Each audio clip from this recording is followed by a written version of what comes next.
Come in. Welcome. I'm E.G. Marshall. If only I had to do it all over again is a constant cry from the human heart. And the implication is, of course, that if some magical power could grant the plea, how much better things would be handled. Or at the very least, how differently. But is that a valid concept? Does it follow inevitably that people could or would handle things better a second time around?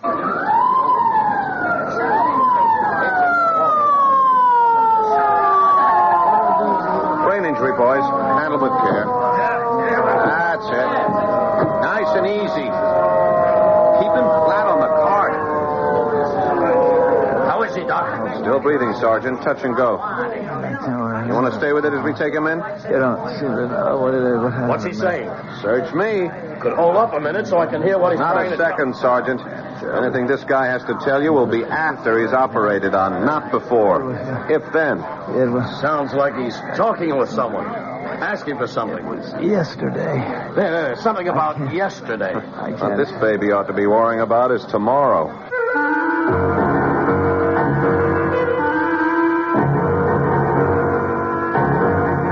Our mystery drama, The Man Who Asked for Yesterday, was written especially for the Mystery Theater by Ian Martin and stars Mandel Kramer. It is sponsored in part by Anheuser-Busch Incorporated, brewers of Budweiser. I'll be back shortly with Act One. I'm Hy Brown, producer of Radio Mystery Theater, a bit numb with surprise and appreciation. We never anticipated the enthusiasm of your response when we invited your comments about the show. You've said so many, many nice things, and you've telephoned, written, and asked questions.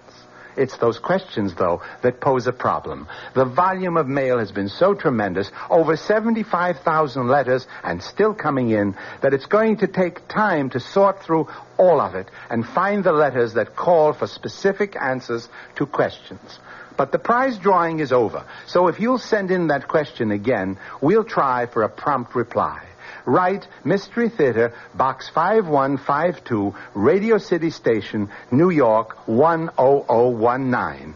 Mystery Theater, Box 5152, Radio City Station, New York 10019. And again, thank you.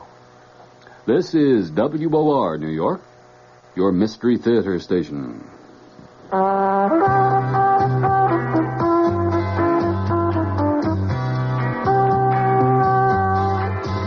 No matter what you're saving for, that's what Suburban Savings for Suburban. Suburban Savings offers you a regular savings account with flexibility. You can add any amount to your account whenever you wish. Withdraw whenever you want. Suburban Savings pays a 5.25% annual interest rate on regular savings paid quarterly, which earns an annual effective yield of 5.47%. Interest is compounded continuously from day of deposit to day of withdrawal, as long as $50 is maintained in the account to the end of the quarter. Come into Suburban Savings and open an account with flexibility. Our regular savings account in New Jersey at Bayonne, Edgewater, Elmwood Park, Emerson, Hackettstown, Morris Plains, Nutley, Paramus, and Sparta.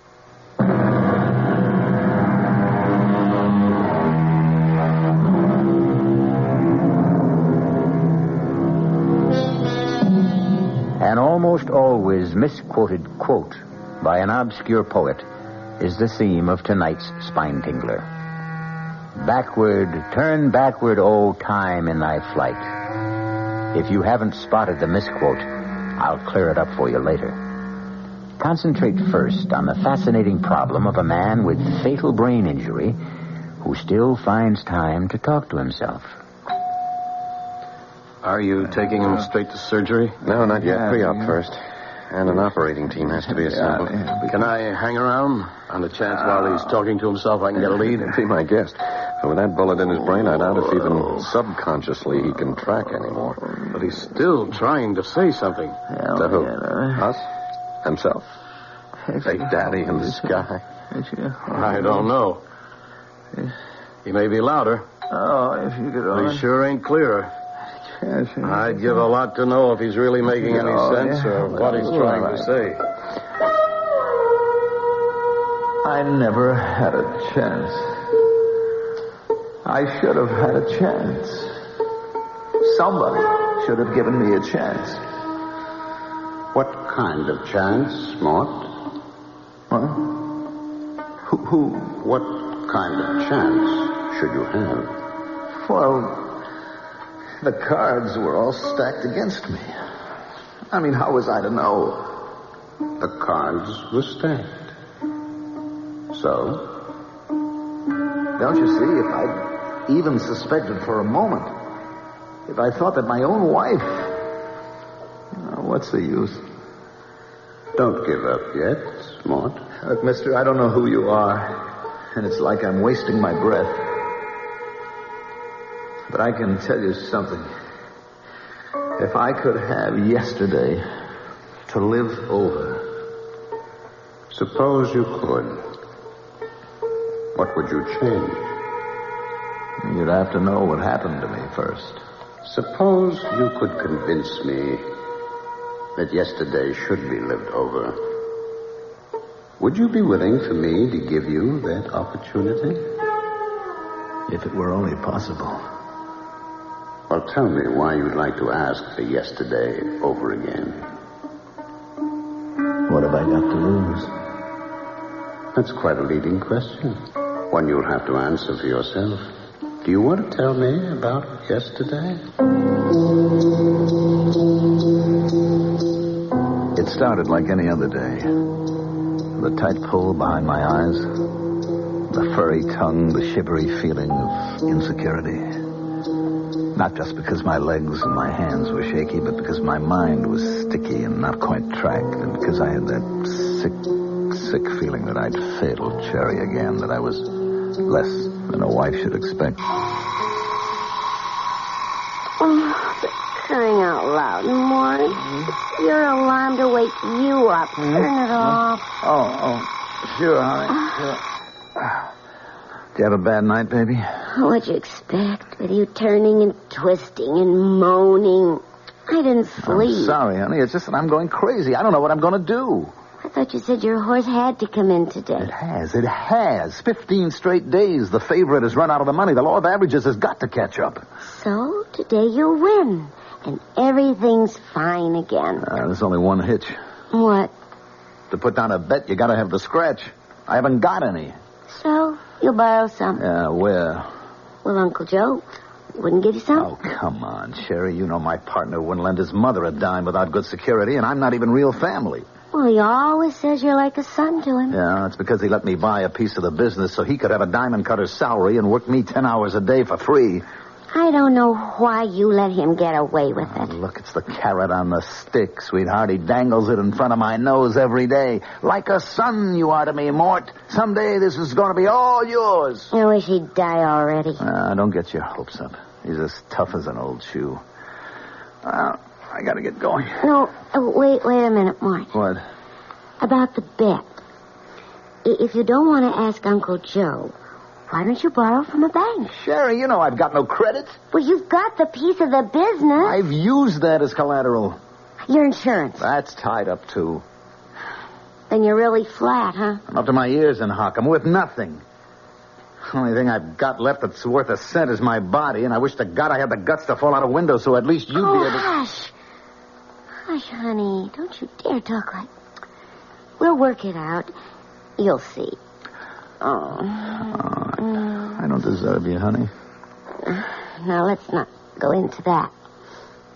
Look, why don't you take your shower and shave, and you and me will get our heads together over breakfast and see what we can figure out. That's a good idea, honey. I won't be long. Take your time. You know you're the best wife a man ever had? Mm-hmm. Just you keep thinking that way. Sherry?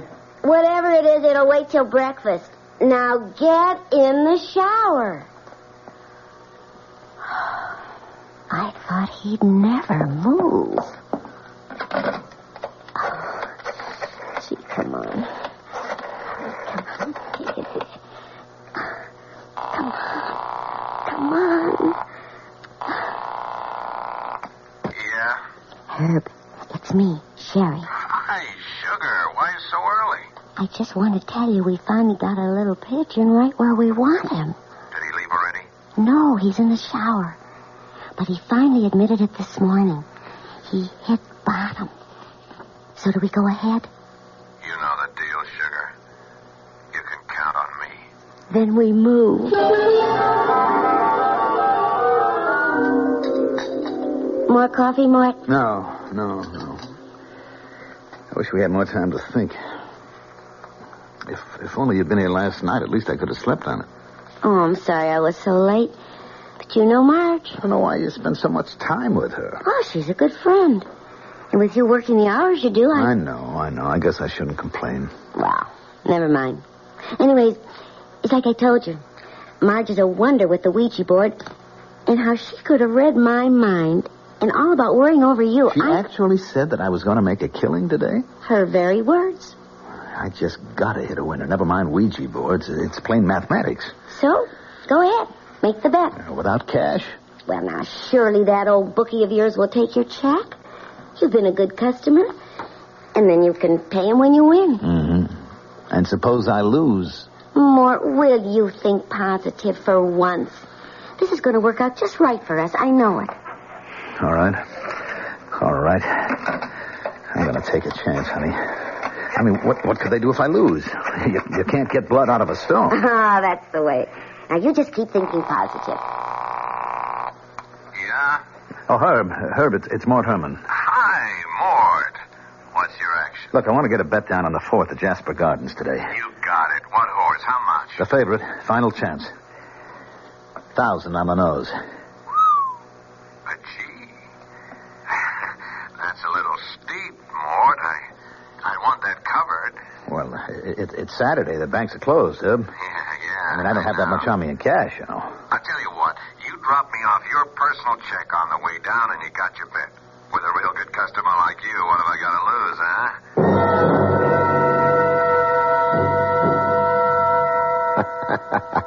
Sherry, baby, I'd like to die laughing. You should have seen him writing out this bum check. His hand was shaking so bad I thought he'd never be able to sign. But you got it. And he is hooked. Oh, not so fast. He is playing a favorite. You know, that horse could win. No, you and me are going to go with better odds. What do you mean? Pass me that slip of paper with that number on it, huh? This? Well, that's Mort's direct phone line at the store. Yeah, I asked him how I could reach him this afternoon after at the race in case my phone should be tied up. Now, look, don't make a sound. Don't make a sound while I sell a real bill of goods. Hello? Hi, is that you, Mort? Yeah? Hi, this is Herb. Now, listen, I got your bet down, and then I started to get cold feet about that check. Well, look, if you want to cancel out... Now, I said, listen, now, don't interrupt me. And that bet's up the line by now. I can't cancel out. But I can do you a favor. Now, we're playing with rough boys, Mort. And like I said, you've been a good customer. I don't want to see you hurt. Hurt bad. But the favorite can't lose. The favorite ain't gonna win. The fix is in. The winner is Tidy Lady. She'll go up at 100 to 1. Now, I'm gonna stick my neck out for you. Give me another check at anything up to 2,500, and I'll see you get down on Tidy Lady. 100 to 1. A sure thing? A lead pipe cinch. You can't lose. I'll be right over. And that sews that up, Sherry, baby. Herb, there isn't any chance that Tidy Lady could win. She'll be lucky to get out of the gate.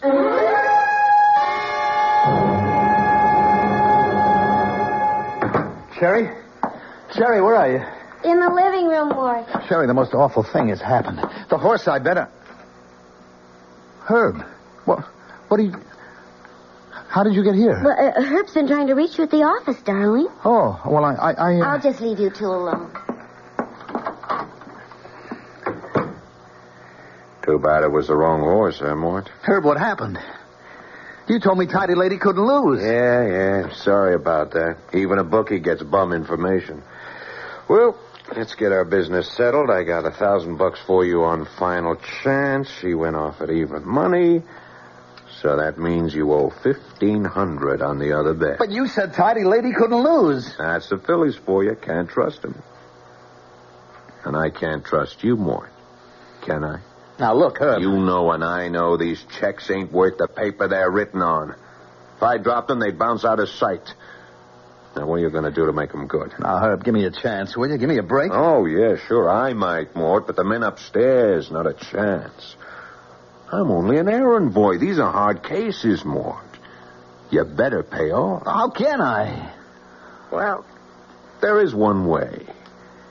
Let me show you the only out you got.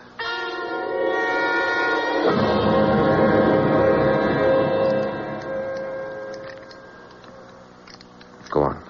Go on. Oh, I must be crazy. I can't do this. You know what happens if you don't. Come on. Well, let's get on with it. I can't rob my own partner. I'm not going to open that safe. Oh, yes, you are. Does this get it through your head? I'm not wasting any more time. But put the gun away. Oh, no. You open that safe, or I'll save the big boy's hitman some trouble. All right. Now, look, just enough to pay off what I owe now. I'll handle the payoff. You open up. There we are. That's it. Now, I'll start scooping them up. But look, Herb. All of them. Leave the jewelry, but take all of those loose diamonds. You said only enough to pay. Yeah. I had to con you into opening that safe, but don't worry. I'm not greedy. You wait till you hear my real proposition when we get back to your apartment. There's nothing else we can do, Mort. I'm really being very generous. $50,000 in diamonds and the seats I booked for you to South America. Well, it's time to go if you're going to make that plane. How can you be sure I won't refuse? For the same reason I know you won't be back. One thing I'm not paying off are your gambling debts. That'll keep you away from home. Well, Mrs. Herman, are you all packed as I requested? Yes? And I'll drive you to the airport, just to make sure you get off all right.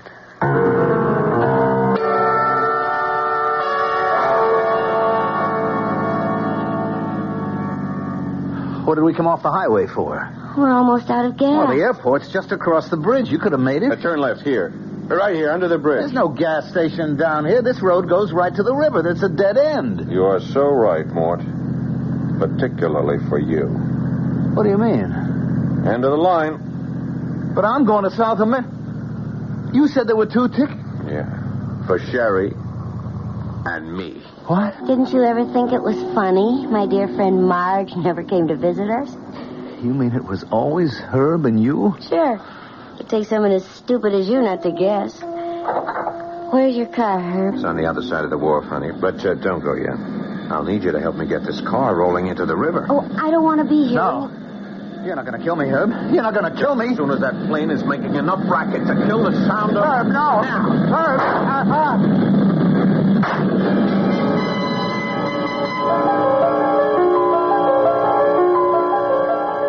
I tried to jerk my head away frantically at the last moment, but I could feel the bullet smash into my skull and then burst in a fountain of searing sparks.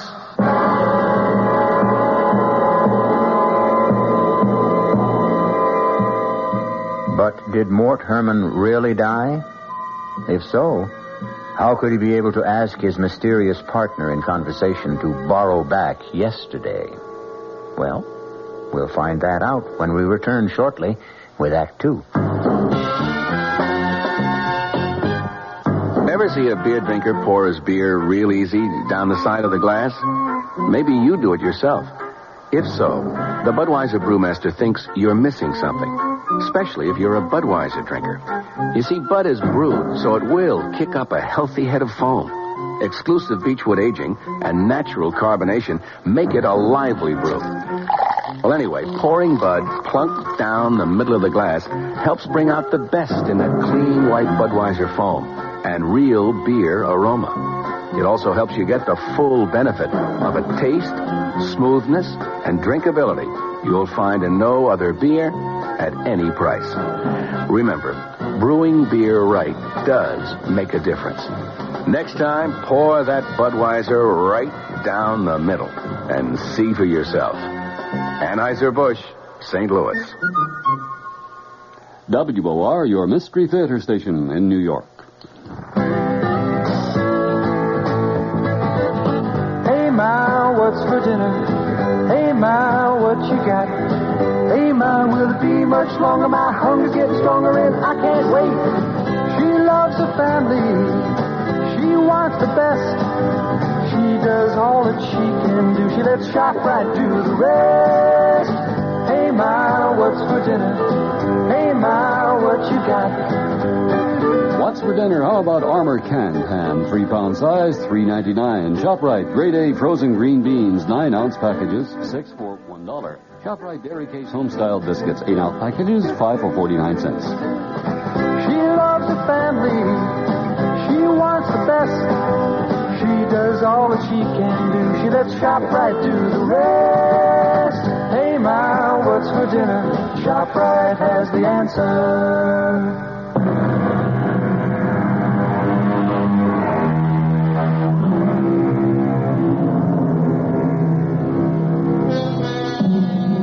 Can a man on the threshold of death hesitate and draw back?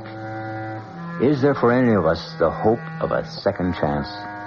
And if we were granted this chance, if we were allowed to retrace our steps, could we change the course of events and find another ending?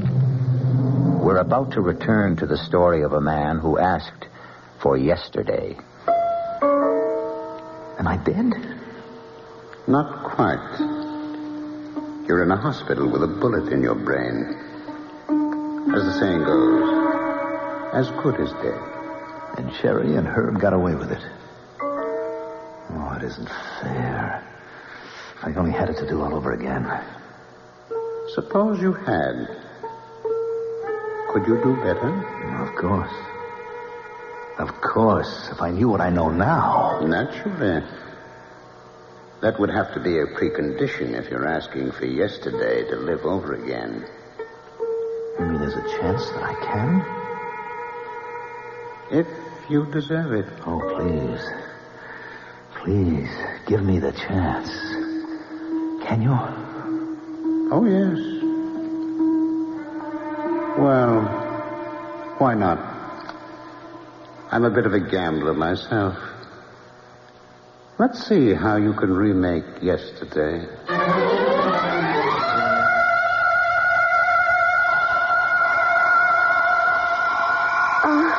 For crying out loud, Mort. It's your alarm to wake you up. Turn it off. Oh, sure, honey. Wow. Oh, you have a bad night, honey? Oh, what'd you expect? With you turning and twisting and groaning and moaning, I didn't sleep. I'm sorry, honey. It's just that I'm going crazy. I don't know what I'm going to do. But that was yesterday. Now I know what I'm going to do. Or at least what I'm not going to do. I was aware of Sherry's voice saying all the things as we had said them. But I was thinking to myself how I hated her, knowing the truth. Her pretense of love, the story about her friend Marge. Well, now that I knew I was the one marked for the kill, things were going to be different. But not till I was ready. Till then it had to stay the same. Yeah? Oh, Herb, it's Mort Herman. Hi, Mort. What's your action? Look, I want to get a bet down on the 4th at Jasper Gardens today. You got it. What horse? How much? The favorite. Final chance. 1,000 on the nose. But gee, that's a little steep. I'd want that covered. Look, it's Saturday, Herb. The banks are closed. Yeah. I mean, I haven't got that much on me in cash. I'll tell you what. Drop me off your personal. It was hard to sound scared the way I had before, knowing that slimy rat was two-timing me with Sherry. But I had to play it out so he wouldn't know this time. Know that he was going to be the one that got hooked. By the second call, I was ready to make the first of my changes in the action. And I'll see you get down on Tidy Lady. 100 to 1. A sure thing? A lead pipe cinch you can't lose. Oh, boy, look, I know I can trust you, Herb. You wouldn't steer me wrong. You know it, kid. Well, look, all right, how about giving me a real break now? Spring me for a big one. 10G. Now, wait a minute. You know I'm good for it, don't you? Yeah, well... Look, I got a safe full of diamonds would cover that 10 ways from nowhere. A bet that big might shake the odds. Herb, come on. You can lay it off 50 different places. Okay. You got a deal. But bring me that check.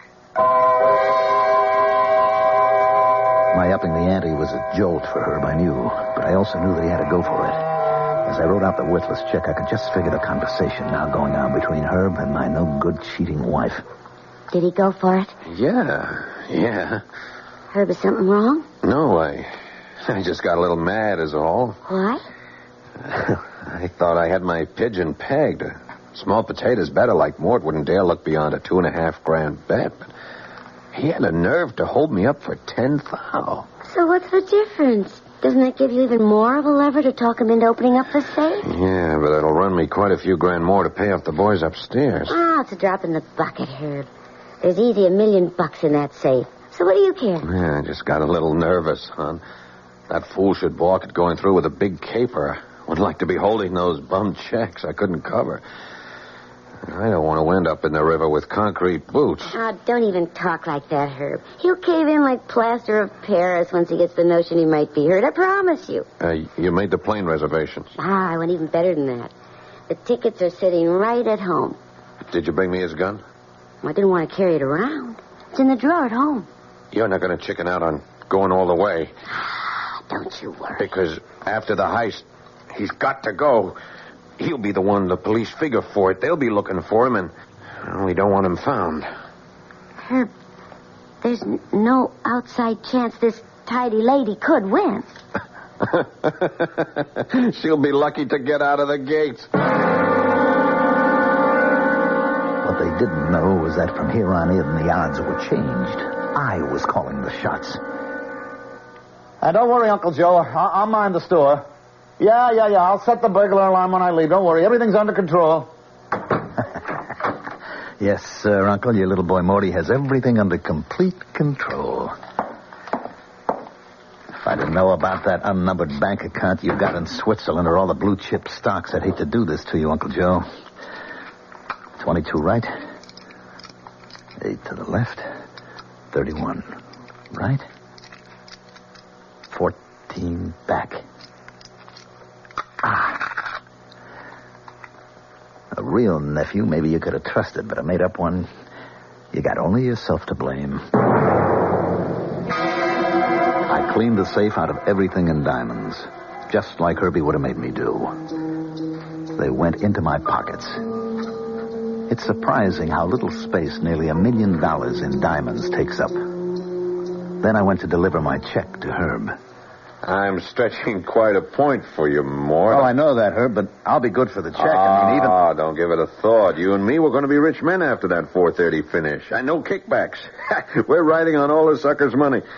You want a drink to it? No. I'll pass, Herb. I'm kind of pooped. I've been under a lot of strain lately. So I think I'll just go on home and take a little nap until post time. You're not going back to the store, huh?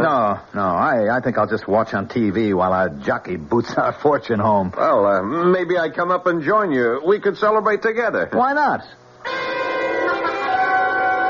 Not in a million years, Herbie. Not ever. You're not seeing me again.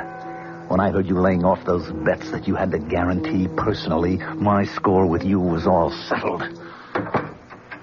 Who's that? Me. Mort. What are you doing home so early? Why, aren't you glad to see me? Well, of course, sweetie, but... What are you doing with the gun? Just checking to see if it's loaded. Why? Well, you know I always do that when I'm carrying diamonds. Diamonds? You're carrying some now? Yep. Oh, what for? I'm going on a trip. When? Right now. Well, but I thought... You thought what? Well, I thought... Well, didn't you have a bet on a horse or something? That's right, I do. 2 of them, to be exact. On the same race. Well, I don't understand. Yeah. Pistol's all set now. I think you do, Sherry. What? Understand. Well, Mort, honey, you're so strange. What are you trying to say to me? I'm not trying, honey. I'm going to lay it right on the line for you. How long have you and Herb been closing me out? What? Knock it off, Sherry. I can do without the injured innocence. I know the whole scheme, so you better come clean. Well, I don't know what you're talking about. You got tired of me, Sherry. Maybe you only married me in the beginning because diamonds were very big in your eyes. But I blew it all because I ran to the ponies. And they cleaned out what little I had. And then you met my bookie. You want to know something? I never really took a close look at him until today. He's quite a hunk of man. If you'd have told me, maybe I couldn't have blamed you for going for him instead of... No, look, Mort, before you do something crazy, just... No, not crazy, baby. No more. Don't point that at me. Don't you think I have the right? Why? Because you know my horse is going to lose. And then I'm set up to open the safe, Sherry. Then when it's opened, your lover is going to clean it all out, pointing this gun at me. And then you're going to drive me out to the airport and shoot me and put me in my car and sink it in the river while you and Herb take off for South America together. Isn't that the plan? How could you know? I mean, what are you talking about? You, me, and Herb. And the future. I ought to put a bullet in your head right now. No, Martin, no. No, listen to me. I'm Sherry. You're Sherry. Your wife. Someone who'd do anything for you. Oh, to me? No, Mort, please. No, give me a chance. Whatever's in your mind, we can work this out. Can't we somehow? Oh, my God, Mort, can't we somehow? Please.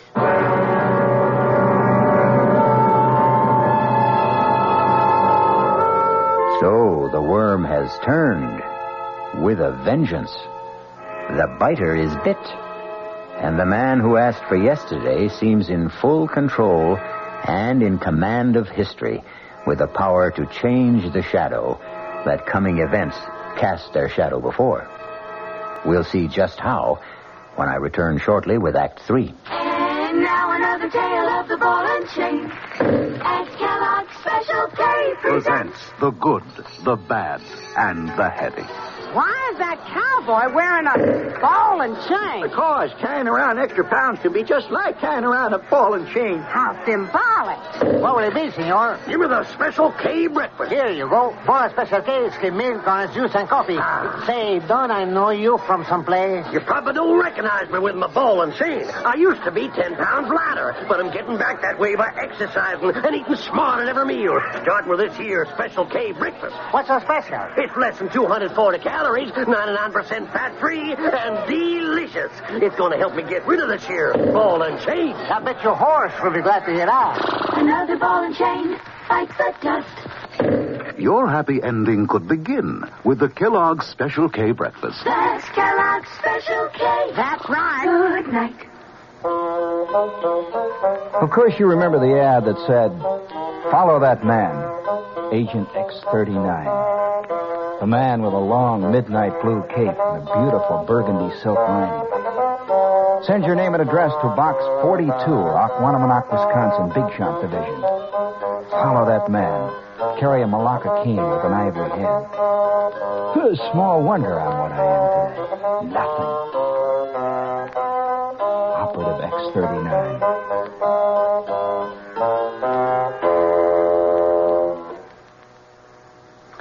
Gene Shepard, tonight at 9:15 over WOR New York, your Mystery Theater station.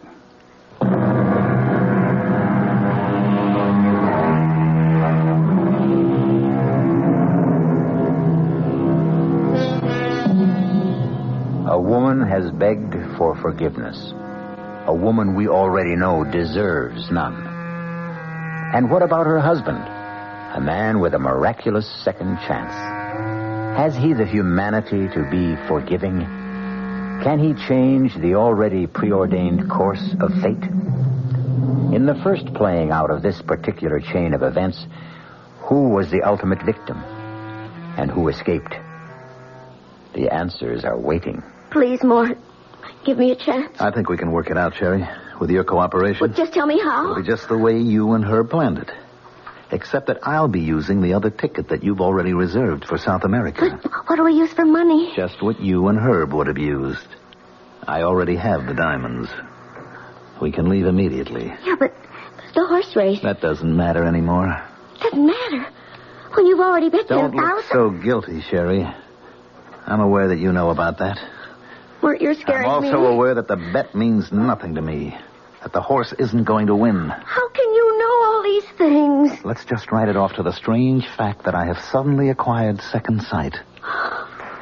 Now you're scaring me even more. Maybe that's the object. Come on, let's pack and go. But, Mort, if you're going to lose the bet, how is it going to be paid? Oh, that's the beauty part.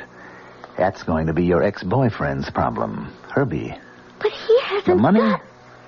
Well, like he threatened me, then he can pay for it in blood. Now, do you want to hang around and do the same? You couldn't leave me. I know too much. That's how it goes, sweetie. That's why my offer to come along isn't exactly take it or leave it. Let me put it another way. I've already reserved an earlier flight, and I'm leaving on it with or without you. Now, it's now or never. Make up your mind.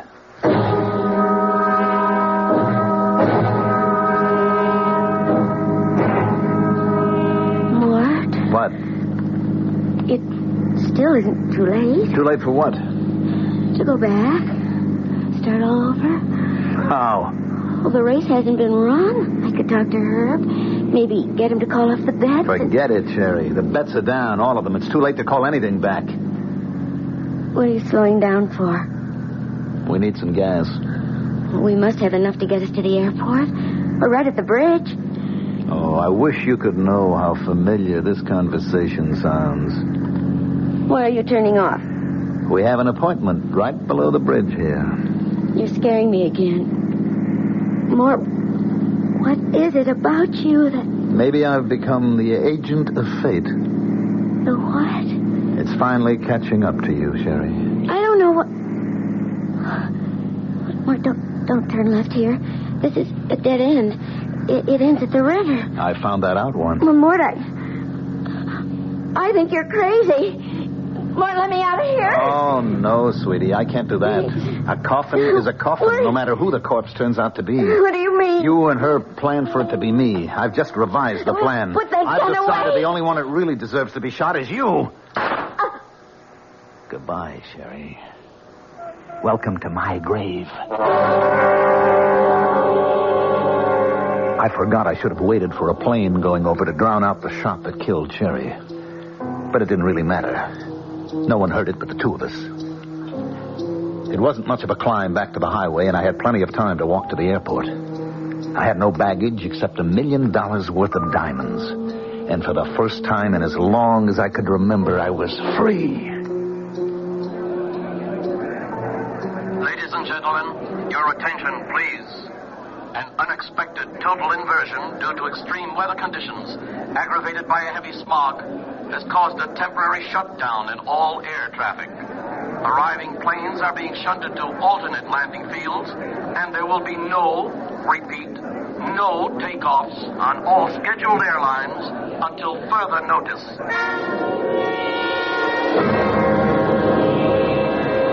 The stunning announcement caused me my first twinge of terror. I had to get away. With a deep breath, I took hold of myself. I mustn't give way to panic. I was safe till at least Monday as far as the diamonds were concerned. Their loss wouldn't be discovered until then. But I had to get out of town before the race was run and lost. I knew Herbie would be looking for me. I could head for the nearest airport that was cleared and take a plane from there. The answer was just across the terminal building. Your attention, please. Oh, miss? Excuse me, miss? I'll be with you in just a minute, I've sir. been waiting for almost half an hour. Be back in a moment. Some panic, huh? You think there was a war on or something, huh? They've canceled all the flights. Yeah, I just heard. I come in here to use the plumbing. Now I see where maybe I'm going to make a heavy buck today. Why? What do you mean? What do you say, mister? I run a hack. Oh, excuse me just a minute. Miss? It's a car you want to rent, sir. I'm sorry, but there isn't a thing. You want to go back to the city, friend? Like I was saying, I got a hack outside. Oh, brother, you're a lifesaver. Yeah, well, you hear the deal. 50 smackers. I'll tell you what. You take me to the nearest airport where planes are flying, and I'll pay all expenses and $100 bonus. No sale, friend. I'm a family man. I don't show up for dinner. The wife would clobber me. Besides, save your dough. For a 5-0, I take you to the railroad station. You get a train out. A train? Yeah, sure. Come on.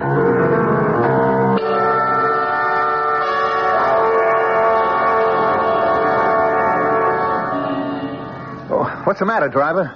You got me. Some traffic jam. Looks like fire trucks up there at the station. Well, there's a cop over there. See if you can get his attention. We got it already, Bubby. He's on his way already. You headed for the railroad station, buddy? Yeah, officer. I got a passenger going. You got nobody going nowhere. There's a fire in the tunnel. There won't be a train out of here for several hours. Turn over at the next corner. Now, wait a minute, Sergeant. You don't understand. I've got to leave. Do yourself a favor. With the airport shut down, there's fire in the tunnel. What you should be worrying is find yourself a room for the night.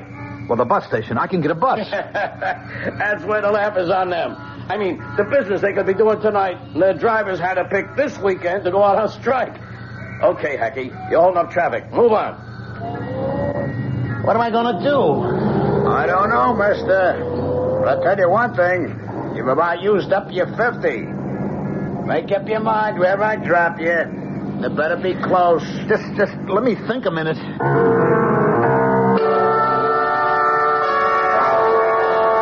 It was a nightmare.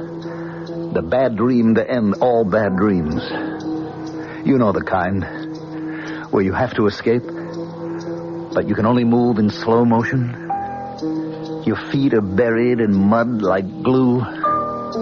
You're caught. You're trapped. You're helpless. You know there's no way out. Okay, Mac. This is it. End of the line. I don't take you no further. Hey, watch it, Bobby.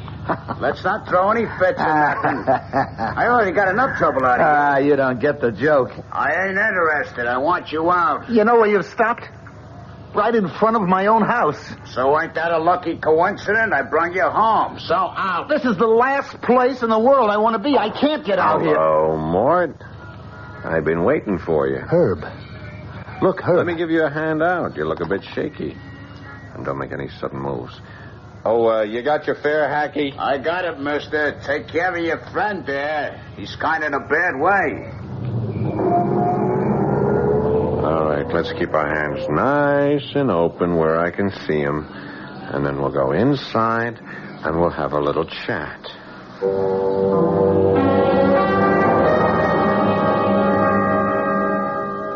So when you heard the race results, you came back to pay off your debt to me, and you left Sherry waiting for you at the airport, right? That's right, Herb. And you want to pay me off in dimes. Well, like I told you this morning, I don't have the cash on hand. Yeah, I'll get that. Yeah. Oh, yeah, this is Mr. Herman. Oh, they are? Oh, that's fine. Yeah. Yeah, I'll be there to pick him up. Right away. Yeah, thank you for calling. What was that? The airport. Ceiling is lifted. They're flying again. They wanted to confirm your reservations. You're on the next flight out. Well, how am I going to get there? I got my car outside. Our business is all finished. I'll drive you out to the airport. Come on, Mort. We don't want to keep Mrs. Herman waiting.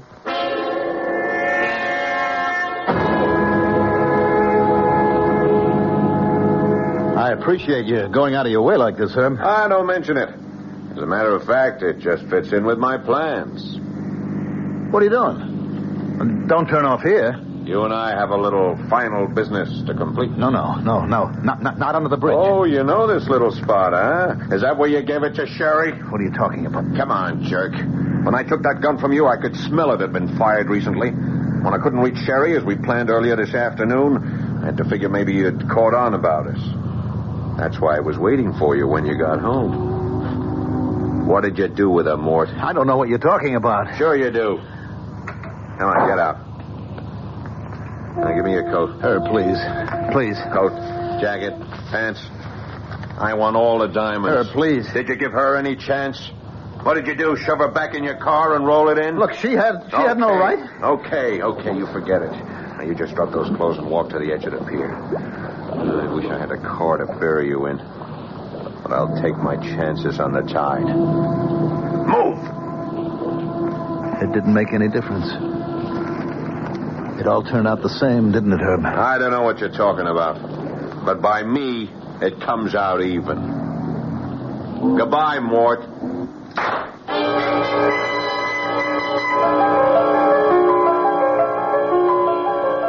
Where am I? Right back where you started. But I didn't change anything. Did you really think you could? But Herb gets away with everything. And I killed Sherry. At least she could still have been alive. Well, don't worry about that. Think back to the first of your yesterdays. Remember a second shot? Herb sent Sherry with you into the river, locked in the car. Well, then how did I... When you were in the back seat. The door wasn't closed completely. The water pressure opened, you surfaced, and drifted on the tide to the bank, where a police sergeant found you and brought you here. Where? To the hospital. They're operating on you right now. Then I'll live? Do you think you should? I could prove it to you. If you'd just let me have yesterday again. Oh, no. No, I'm quite satisfied now. About what? That you belong to me. Now I pick up my part of the bargain. Your part? Tomorrow. I'll take care of all your tomorrows.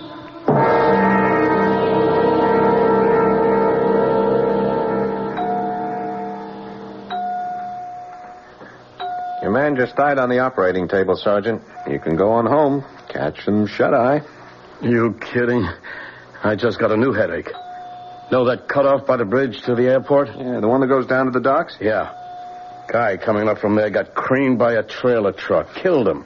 Busted his car to nothing. And get this. Scattered diamonds all over the road. I mean, by the hundreds. Stolen? That's my job to find out. Well, sorry about your patient. Funny thing. I saw that little guy earlier today by the railroad station. Frantic to get out of town. With all the communication jam-ups we had today. Wonder what he was trying to run from. I guess we'll never know.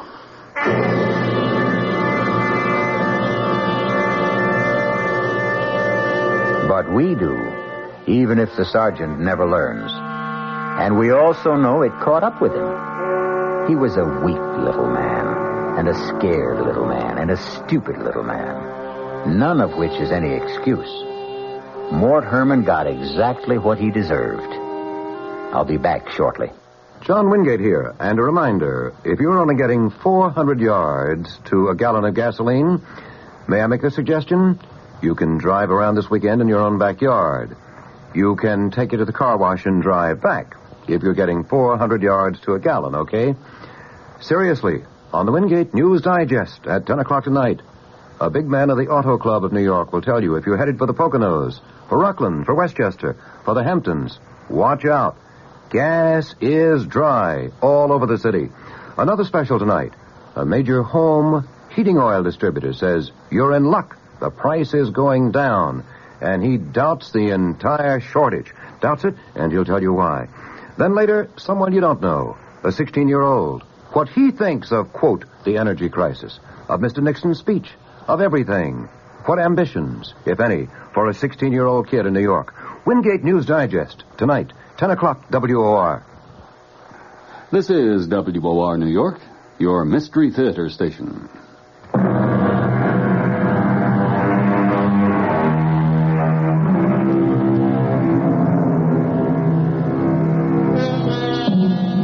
In the beginning, if you remember, I mentioned an often misquoted line.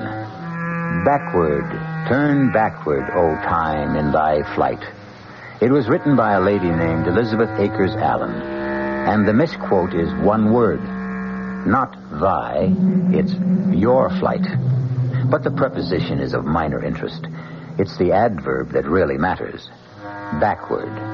To turn time backward.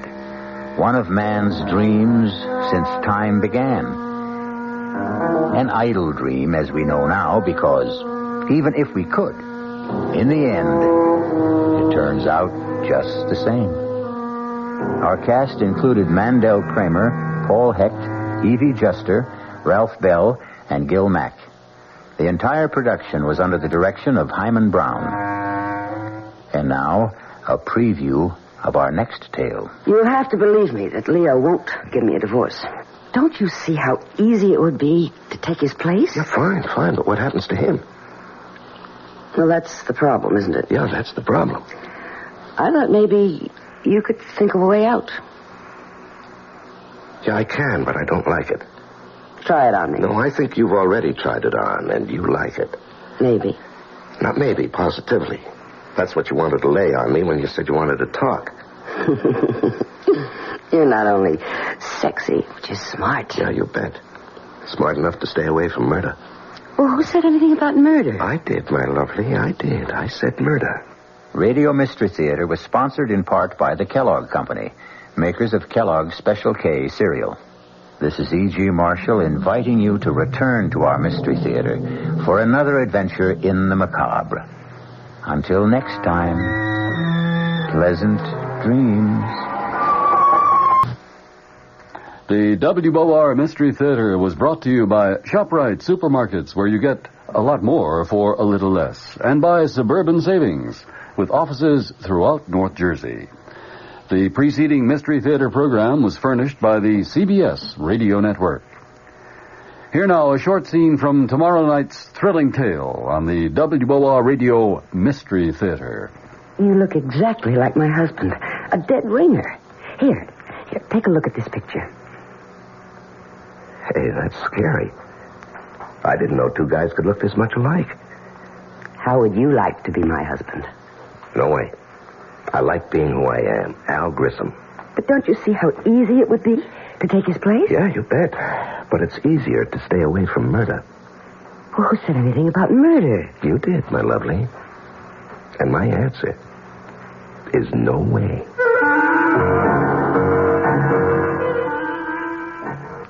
Dead Ringer, starring John Lovejoy with E.G. Marshall host. A man and woman plots a murder with a man who looks just like her husband. Their victim, her husband. Gloria Winters is amazed to discover that a man she found hurt on a highway is a dead ringer for her husband, whom she wants to divorce. The two are attracted to each other, and soon are figuring out a way to get rid of her husband, but not his fortune. Our cast tomorrow night will include Joan Lovejoy, Leon Janney, Barry Haynes, Bob Dryden, and Paul Hecht. The WOR Mystery Theater. Good evening, everyone. This is Patricia McCann. Samira and Muhammad Salan will talk about the food of Lebanon tomorrow morning at 11:15 a.m. Along with other members of their family, they run a Middle Eastern restaurant right here. You've been listening to the OTR Gold Network. Find more classic radio at otrgold.com.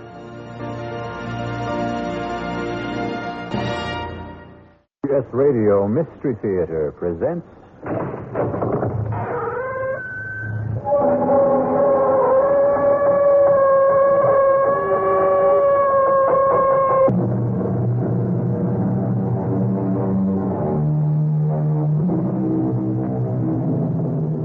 Come in. Welcome. I'm E.G. Marshall. Welcome to the fear you can hear. Welcome to the sounds of suspense. Have you ever noticed the similarity between night driving and making your way through life? Driving at night, you can only see as far as your headlights show you the road. You never know what's over the next hill or around the next curve. And even on a straight road, your vision only extends as far as your lights. Life is very much the same. None of us really knows what lies ahead. You look exactly like my husband. A dead ringer. Here, take a look at this picture. Hey, that's scary. I didn't know two guys could look this much alike. How would you like to be my husband? No way. I like being who I am, Al Grissom. But don't you see how easy it would be to take his place? Yeah, you bet. But it's easier to stay away from murder. Well, who said anything about murder? You did, my lovely. And my answer is no way.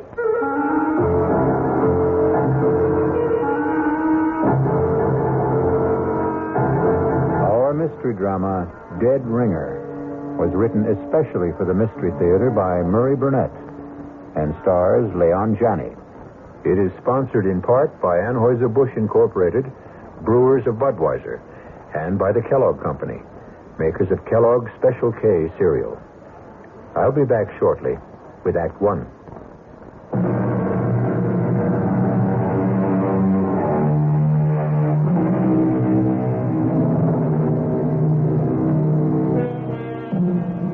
down a blacktop country road about 18 miles east of the little town of Eudalia. It's raining hard. You're driving a Citroen Maserati, and it handles. But you have your problems. You're going to be late for dinner, and you have a husband who doesn't appreciate lateness. The night seems to be getting blacker, and the rain shows no sign of easing. Darn this rain. While I'm at it, darn the weatherman who promised clear and cool weather. Your name is Gloria Winters. And then the headlights pick up something in the road. Whatever it is, it's a problem because it doesn't seem to move. Come on, stupid, move. Get out of my way. My, it's a man.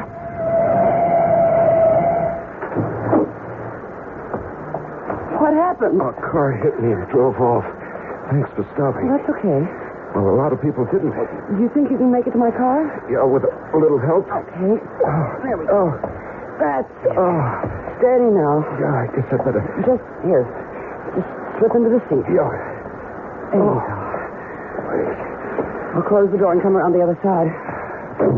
Watch yourself. There's some crazy guys driving this road. You're soaked. And you are hurt. I'll take you to the Hermitage. What's that? The hospital. Oh, no. No hospital. You're bleeding. Now, looks worse than it is. It's sure playing hell with your car, huh? Well, you must go to a hospital. Oh, no way. But why? Because hospitals are for dying.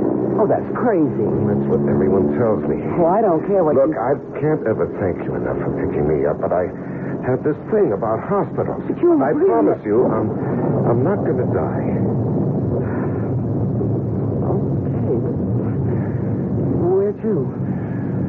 The Three Coyotes Motel. It's just outside. I know where it is. Oh.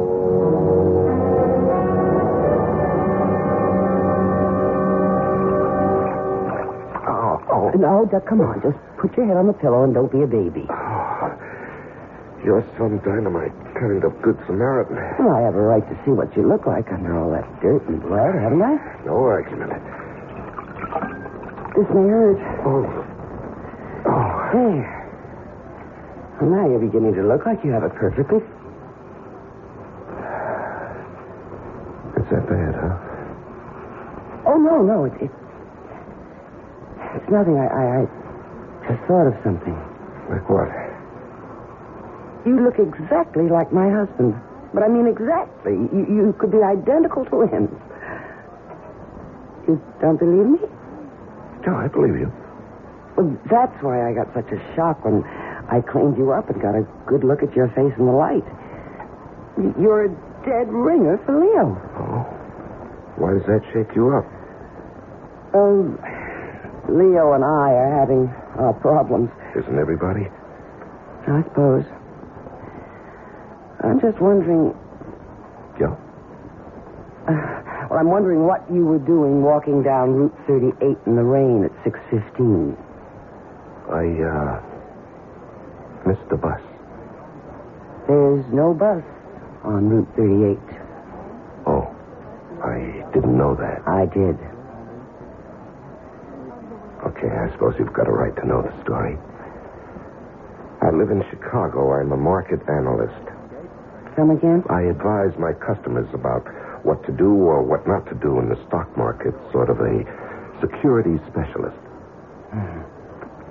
Are you, married? Oh, no. But that's part of the story.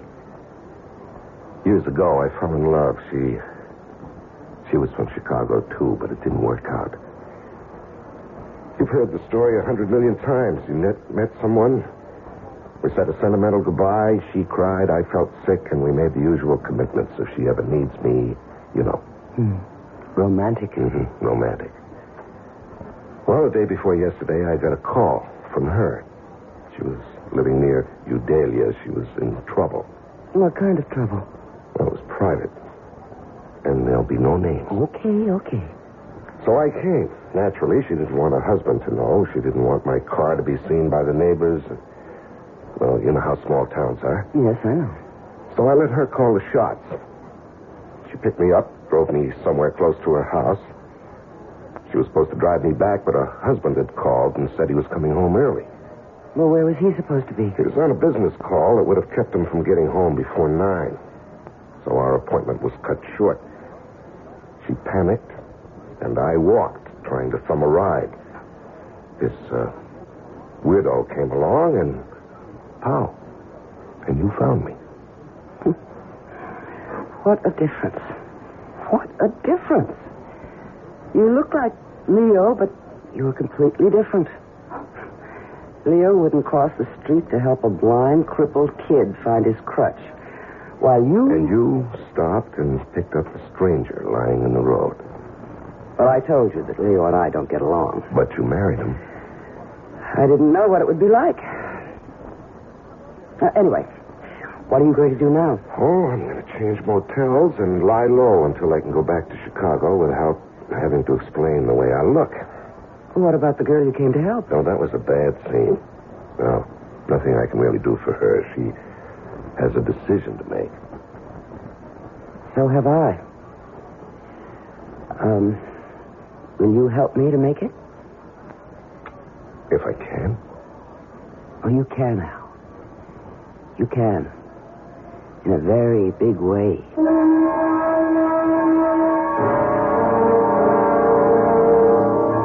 I don't like it, Gloria. I don't like it at all.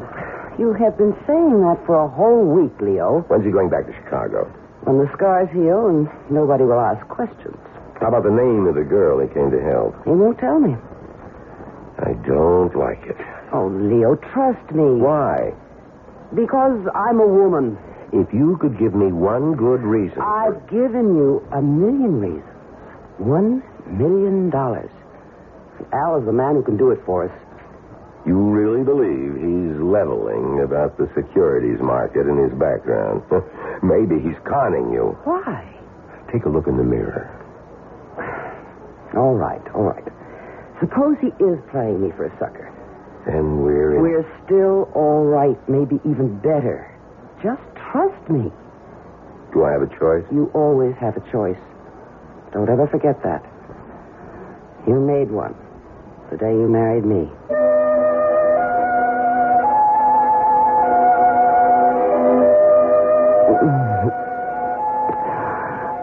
Oh, I do love you, Al.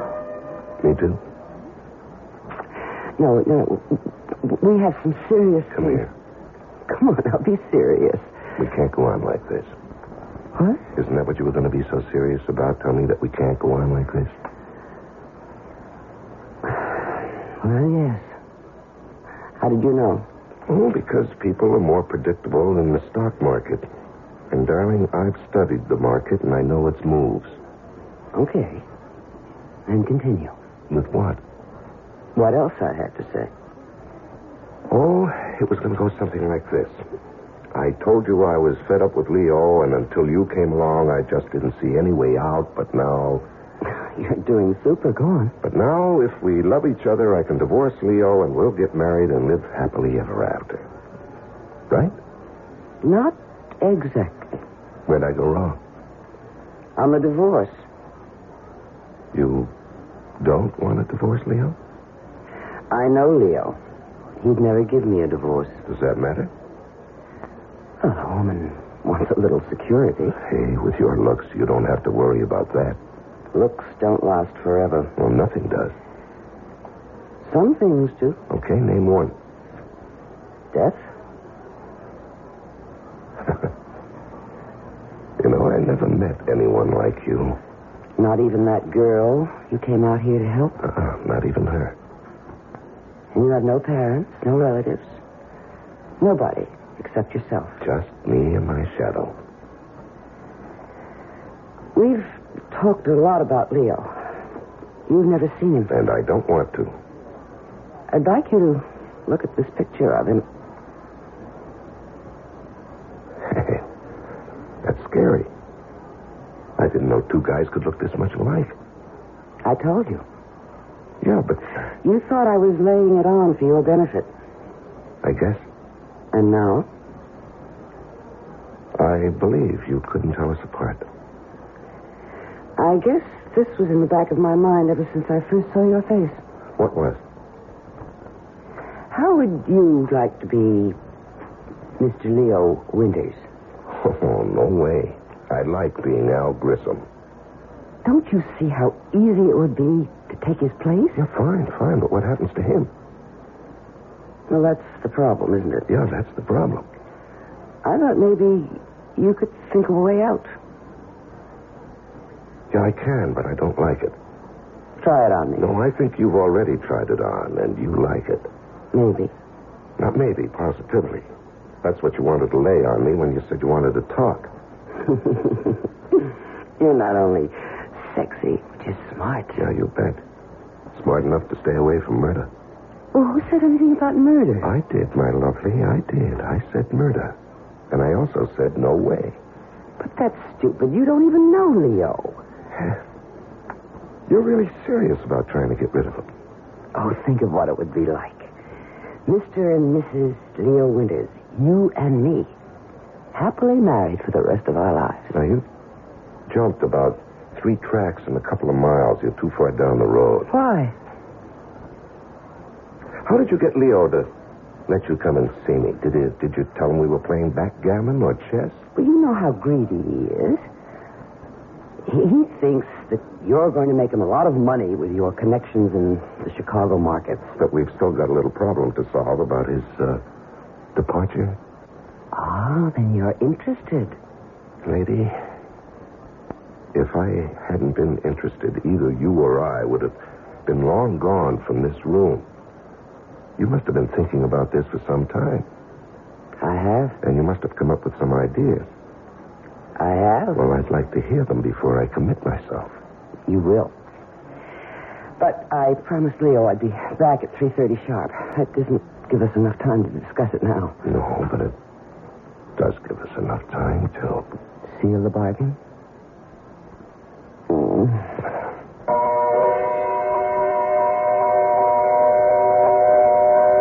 Once you agree to discuss the idea of murdering someone, you've taken the first step along a road that is full of hairpin turns, some of which don't even have warning signs. We'll be back shortly with Act 2.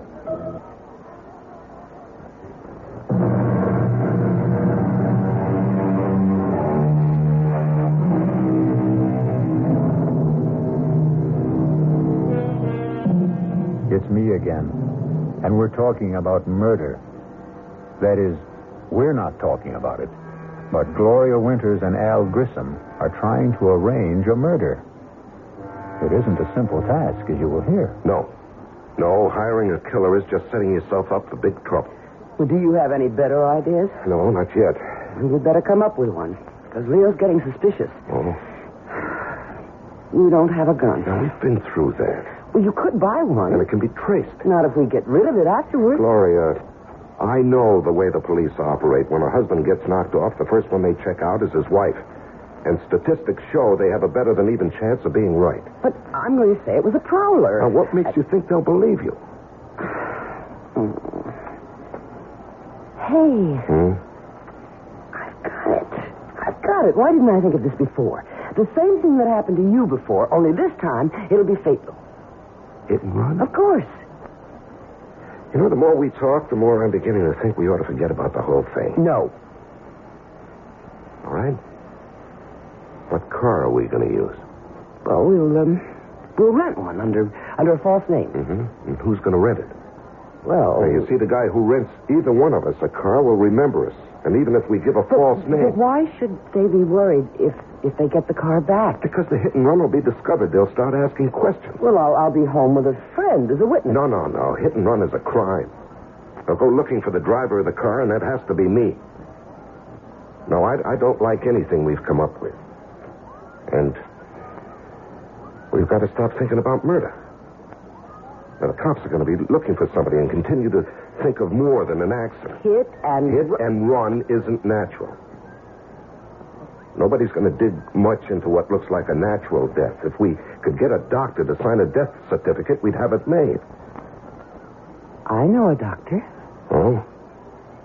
Well, he can't be in on it. He's got to think it's death from some kind of natural cause. I said I know a doctor. Who?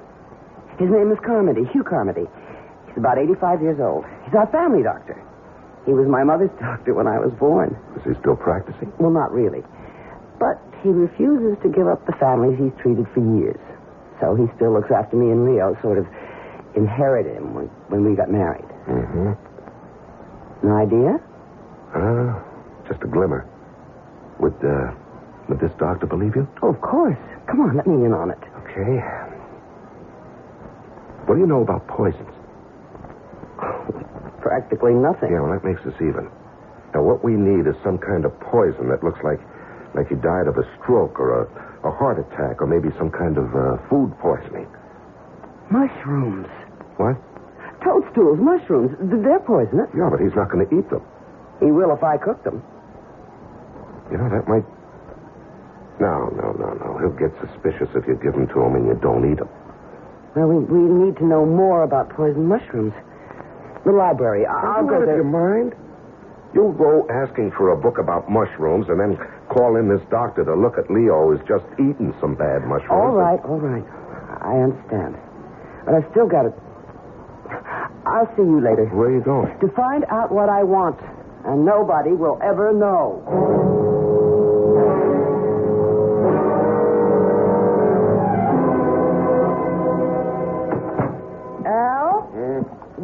Where have you been? To see Dr. Carmody. Of all the dumb places. Relax, darling, and give me a kiss. I think I really have something. What did you do? Toadstool. A fleshy fungus that is poisonous or inedible as distinguished from an edible mushroom. Oh, great. We knew that before you left. But we didn't know that aconite, which was formerly much used as a cardiac and respiratory sedative, is the poison that comes from toadstool or monkshood and can be deadly. You didn't ask? Of course not. I know that Dr. Carmody always visits his few patients between 3 and 4, so I went to his office. Told the nurse I wasn't feeling well. No. She knows me and let me in to wait in his office. And he has a lot of books. So I read. Yeah, and what did you tell Carmody when he came back? Oh, he's such an old love. I made up a story about being tired and not feeling well, and he gave me a tonic, which I'm going to get. You know, maybe we're getting somewhere. Oh, we're there, darling. We are there. All right, slow up. Now, first, where can we get the aconite? Aconite. Yeah, that's it. Suppose I told you we don't have to get it. Well, I'd like to hear why. Okay. My dad had a bad heart. Oh, how long ago was that? About 7 years. And you're telling me that this Dr. Carmody prescribed aconite? Right. Well, how do you know the stuff's still good? I don't. Well, it doesn't seem to be. Well, this is the only way we can handle it. If it doesn't work, we won't get into any trouble. And if it does, we won't get into any trouble either. So what have we got to lose? You know, when you put it that way... Do you know any other way? No. Then let's try it. Okay, let's work it out. Okay. Day after tomorrow, Thursday. Mm-hmm. That's Eileen's night out. Right. I'll buy the mushrooms tomorrow. Then I'll cook a great steak dinner with all the trimmings. And Leo and I will eat it. And you too? Of course, I'll have to. Mm-hmm. I won't eat too much, though. But enough to make me a little sick. Yeah. Then when Leo begins to feel sick, I'll suggest we call the doctor. Carmody? Of course, Carmody. He'll come and ask about what we ate, and I'll say steak and mushrooms, and he'll say, mushrooms? And right away, diagnose mushroom poisoning and give us something. Yeah, I'm with you so far. And then? And then after he leaves, I'll tuck dear old Leo into bed, tell him I have to go to the drugstore to get something. I'll go down and let you in. Wait a minute. What do you need me for? We're in this together, my love. And I want you there. Yeah, I damn well better disappear after Leo dies. That will be just fine. And we'll set up a very, very romantic meeting place.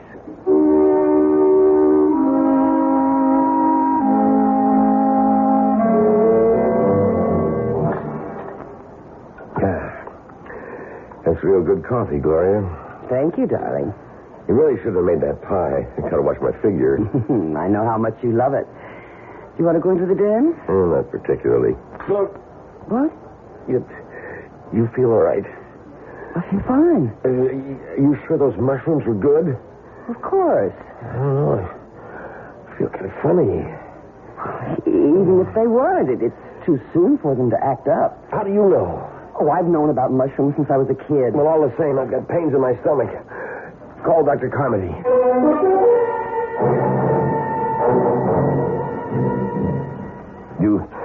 You really think it's the mushrooms, Doctor? I know it's the mushrooms. Has to be. Both of you ate them, and you tell me, Leo, that you ate more than Gloria. Yeah, that's right. That's what I get for being a pig. Well, you're going to be all right. Just stay in bed, and Gloria, you get this prescription filled. What about the pain? I'm giving you a sedative also. Yeah, what I can't understand is how you cooked those mushrooms in the first place, Gloria. Your mother told you about those things when you were a child. Well, I know, and I feel just awful. I can't explain how it happened. But I'm sorry. I have no excuse. Yeah, no use crying over spilt milk. Yeah, I better get home to bed. You get that prescription filled, young lady. Oh, I will. Let me take you to your car.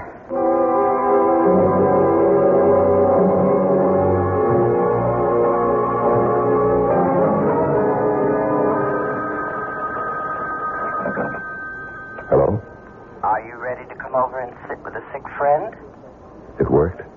Like a charm. How was Dr. Carmody? Just as we planned. He diagnosed mushroom poisoning. Bawled me out gently. But we're lucky. That visit to his office paid off. How'll I get into your house? You know where the house is? Yeah, I do. Park 3 blocks away on Green Tree Lane. Mm-hmm. You know that was the place I told you about off the road? Yeah, I remember. Don't walk the streets. Just cut across the fields. Mm-hmm. Head straight north. You better take a flashlight. Ours will be the first house you come to. The back door will be open. Okay, I'm on my way. Make it fast as you can. I think Leo heard me come back. He'll be yelling for his medicine.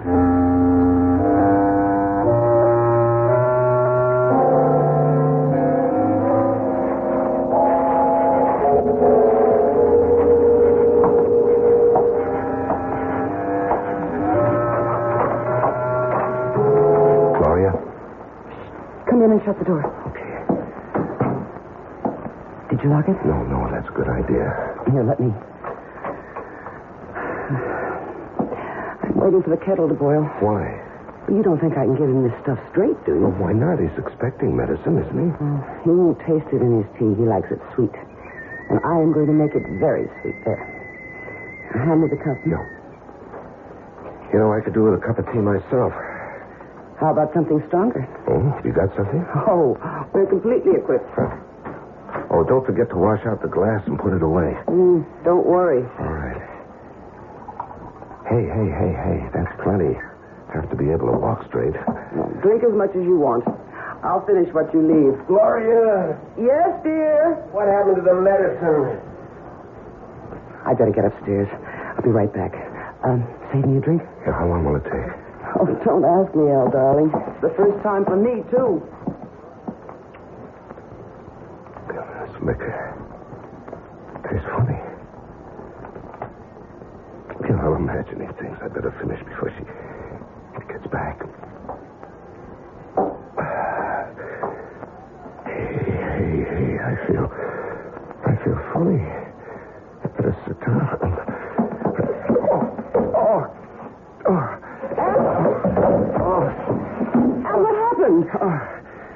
I'm sorry. I made so much noise. I don't feel too good. Don't worry about the noise, Al. It's all right with me. What? Well, I guess the aconite wasn't too old, Al. Stupid. This was a setup all the way. All the way. I must admit you did make it tough. Not as tough as you made it for me. You know, you're a hell of a Dame. You're right, Al. No, not Dame. I was going to say a hell of a liar.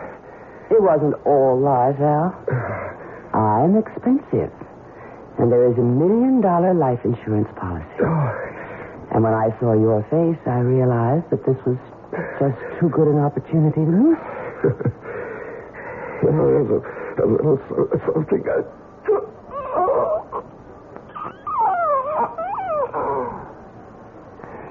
Help me get him upstairs and into my bed. Yes, dear. It's no time to get hysterical. No, I'm not. It's just funny to me that Al's going to wind up just where he wanted. In your bed.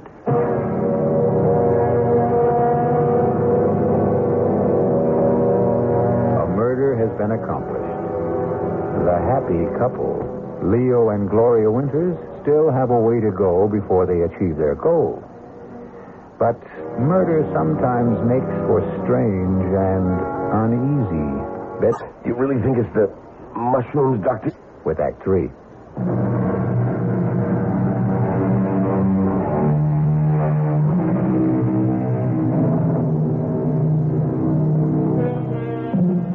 The Scottish poet Robert Burns' oft-quoted line, "The best laid schemes of mice and men oft gang a glee," doesn't seem to apply here. Leo and Gloria Winters have successfully killed Al Grissom, the man who looked enough like Leo Winters to have been his twin. They've carried him up to Leo's bed, and now at 4 o'clock in the morning, a frantic Gloria has summoned her sleepy and bewildered family doctor, for whom she plays the distraught and bereaved wife. I don't understand. Oh, neither do I, Doctor. I gave him the medicine you prescribed, and he seemed to feel better. And he dropped off to sleep, and he... And I think you'd do well to take that sedative yourself. You can't go on this It's all way. my fault if I hadn't given him... No, it's no one's fault, Gloria. If there's any blame attached to this tragedy, it's mine. But certainly his symptoms earlier didn't seem to warrant more action than I took. Leo's gone, and I killed him. Oh, God. Gloria? I'm sorry, Doctor. It's all right. It's perfectly understandable in this situation. Now, I want you to take this sedative and go downstairs and lie down. I'll attend to everything. All right, I will. Thank you. Thank you.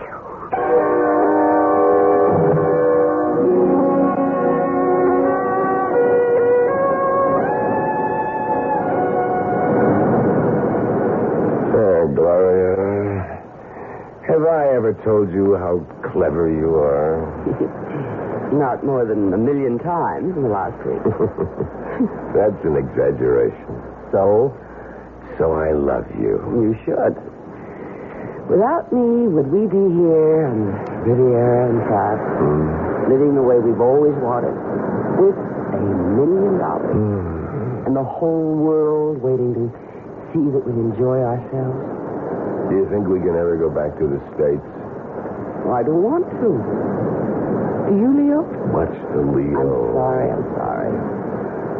I've been pretty good, though, lately, haven't I, Al? You've been great. You must have really been good with old Doc Carmody, too. Oh, he was so upset and so confused. I threw the most beautiful fit of hysterics you ever saw. Wish I could have seen it. Oh, so broken up. So he insisted on handling everything, even the insurance people. He never gave him a chance to question anything. He signed the death certificate and had the body out of the house and into the crematorium before they ever got there. What about returning to the U.S.? Oh, I don't think we should for a while. Maybe in a couple of years, But never to Udalia. Maybe San Francisco. New York. We'll see. How about a dip? Al Grissom. A pleasure to see you again, Al. How you doing? Now, that's a silly question. I can see you're doing great. No one stays at a class hotel like this unless he's doing great. But I always said you had class, Al. Yes, and style. Oh, you want to introduce me to the girl who's hanging on to you? I'm afraid you've got the wrong man. Don't you mean you're afraid I got the right one, Al? Look, I don't know you. I've never seen you before in my life. Now you're not being smart, Al, and you were always very smart. That is, until 3 months ago, when you made your first mistake. Hey, come on, darling. Let's get away from this. You forget it. You're finished with that getting away stuff. Well, how can I prove to you that you've made a mistake? My name isn't Al Grissom. Al. You're registered under a false name? Come on, Al. I'd recognize you anywhere. But I still can't figure why you didn't try some kind of face job. But like I said, you haven't played this very smart from the beginning. Look, mister... Oh, the name is Grafton. Lou Grafton. And I'll meet you at the Promenade Cafe in an hour. 1 hour, Al. And you be there. Who is this guy? Don't ask me. And who should I ask? Maybe Al. Very funny. Didn't Al ever mention this Lou Grafton? Must have said something. Nothing. Well, I don't believe you. Well, why would I lie? I don't know. But you certainly were cozy enough with Al I to know... found out what I had to. What we had talked about. He had no family, no relatives, nothing, nobody to trace. I'd better meet this guy and find out what he's talking about. I'll go with you. I don't think that's smart. We're in it together, Al. Who knows? I may even be able to help.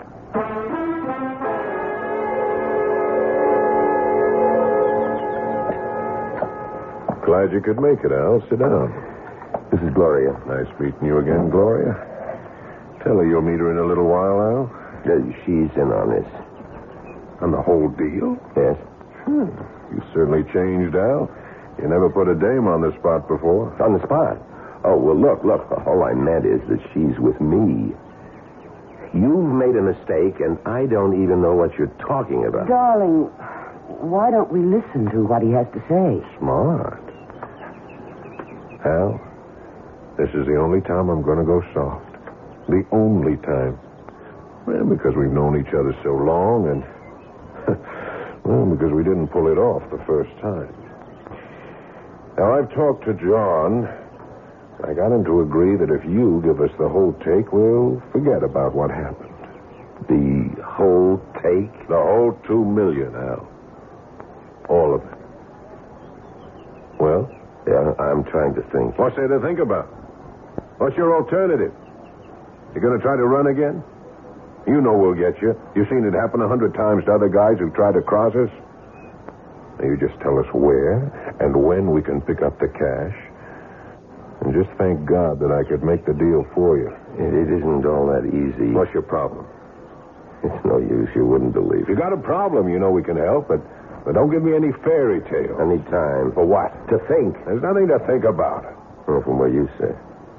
How much time? Another day. Oh, no deal. Look, if you want to do business with me, you'll just have Tonight. You'll be in your room at 10. That's plenty of time to think. And while you're at it, think about doing it our way. Or this time, you'll really end up very dead.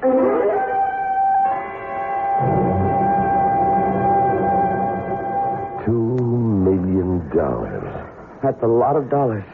Well, you're a big help. Well, I might be if you'd stop repeating the figures over and over again. There's no way we can get $2 million. I've got to prove to them that I'm not Al Grissom.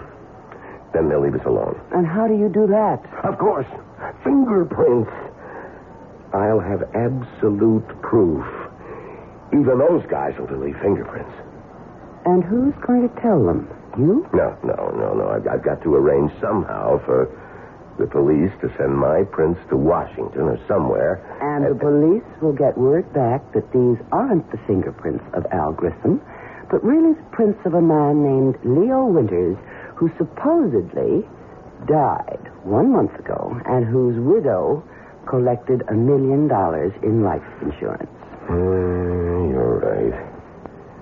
That's the only way to go. How do we convince them I'm not Grissom? I don't know. We went to a lot of trouble to prove to the world that you were.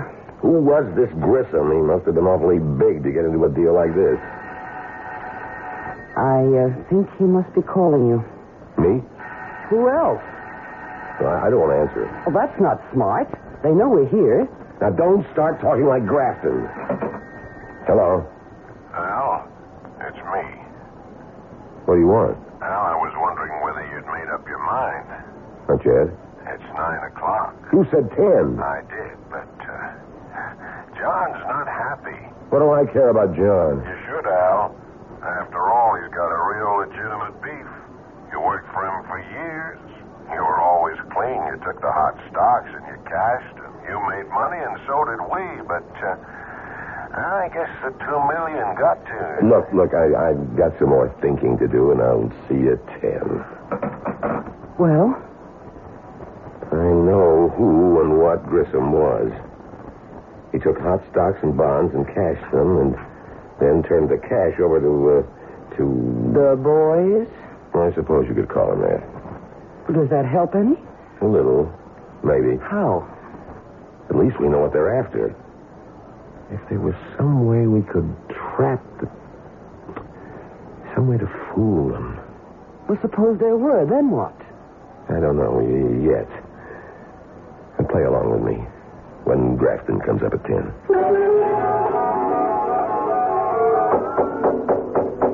Yes? Grafton.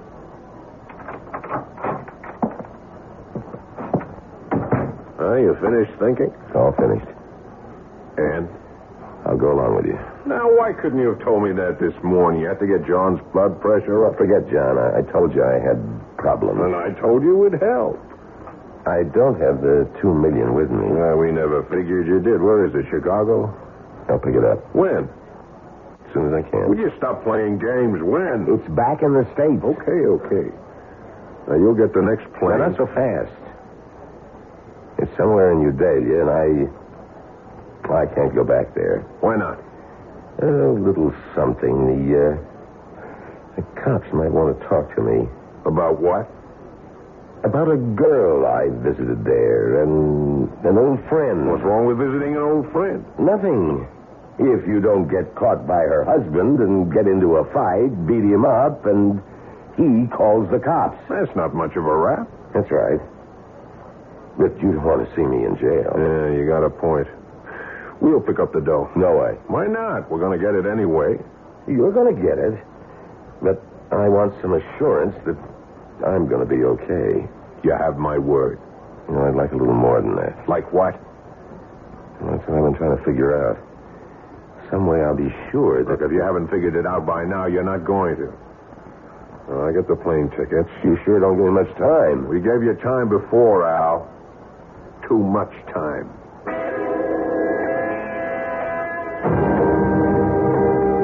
Will you stop pacing up and down like an animal? Gloria, I think I may have an idea. I hope. On the plane, I'll tell them I figured it out. Since I can't go back to Udalia, I'll insist that I want someone representing me when they pick up the money. But there is no money. They don't know that. I'll insist that you go along. Hold it. You'll be all right. What happens when they find out there isn't any money and I'm there and you're not? Put in a call to Carmody. Tell him you can't get over what's happened, that you need help, and that you've gotten into some kind of trouble. He should have the police there. Then you take them to the doctor's house, and with the cops there, you'll be in the clear. And you? I'll be gone. I'd rather be alive and running than the other way. I don't like it. Then think of something better, because that's the way I'm going to play it.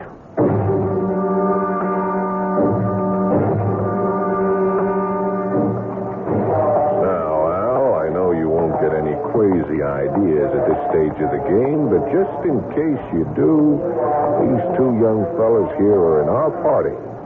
And they'll be on the plane with us all the way to Chicago. Thanks. Flight 396, New York, now loading at gate 3. Flight 396, that's up. now That's loading right. at gate 3. Excuse me. One moment, please. What do you want? Lieutenant Fourneau, Interpol. I believe you are Mr. Leo Winters. I'm afraid you're mistaken. I've known this man for years. His name is Al. Mr. Winters. You heard him. You've got the wrong man. Please, don't make a fuss, Mr. Winters. I'm instructed to hold you for the murder of an Alvin Grissom in New Delhi. Hold me. What about her? She's my wife, and she was in on this from the beginning. The whole thing. We know all about Mrs. Winters. In fact, she was the one who informed us about the murder in return for some small promises. She told? You asked me, remember? You said, think of something better. And I did. Come along, Mr. Winters. Gentlemen, you will excuse us. I'm coming, Lieutenant. I'm coming without any trouble.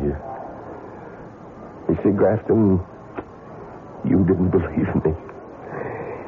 If you'd only have believed me, maybe we could have worked out a deal after all.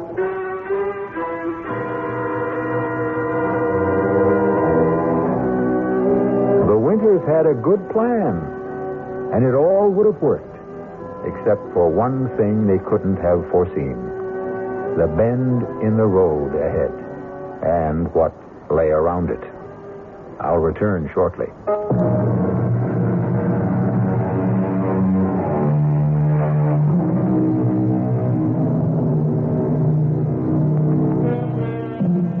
If Gloria and Leo Winters could have known what lay ahead of them, they would never have gone through with their plan. That is, if they could have seen into the future and around the bend. Yet actually being able to see into the future, to know what's going to happen next week, next month, next year, is a gift that most of us wouldn't want. Because who knows what terrors may lie ahead. Our cast included Leon Janney, Joan Lovejoy, Larry Haynes, Paul Hecht, and Robert Dryden. The entire production was under the direction of Hyman Brown. And now, a preview of our next tale. Am I dead? Not quite. You're in a hospital with a bullet in your brain. As the saying goes, as good as dead. And Sherry and Herb got away with it. Oh, it isn't fair. If I only had it to do all over again. Suppose you had. Could you do better? Of course. Of course, if I knew what I know now. Naturally. That would have to be a precondition if you're asking for yesterday to live over again. Oh, please. Please, give me the chance. Can you? Well, why not? I'm a bit of a gambler myself. Let's see how you can remake yesterday. Radio Mystery Theater was sponsored in part by the Kellogg Company, makers of Kellogg's Special K cereal, and by Anheuser-Busch Incorporated, brewers of Budweiser. This is E.G. Marshall inviting you to return to our Mystery Theater for another adventure in the macabre. Until next time, pleasant dreams.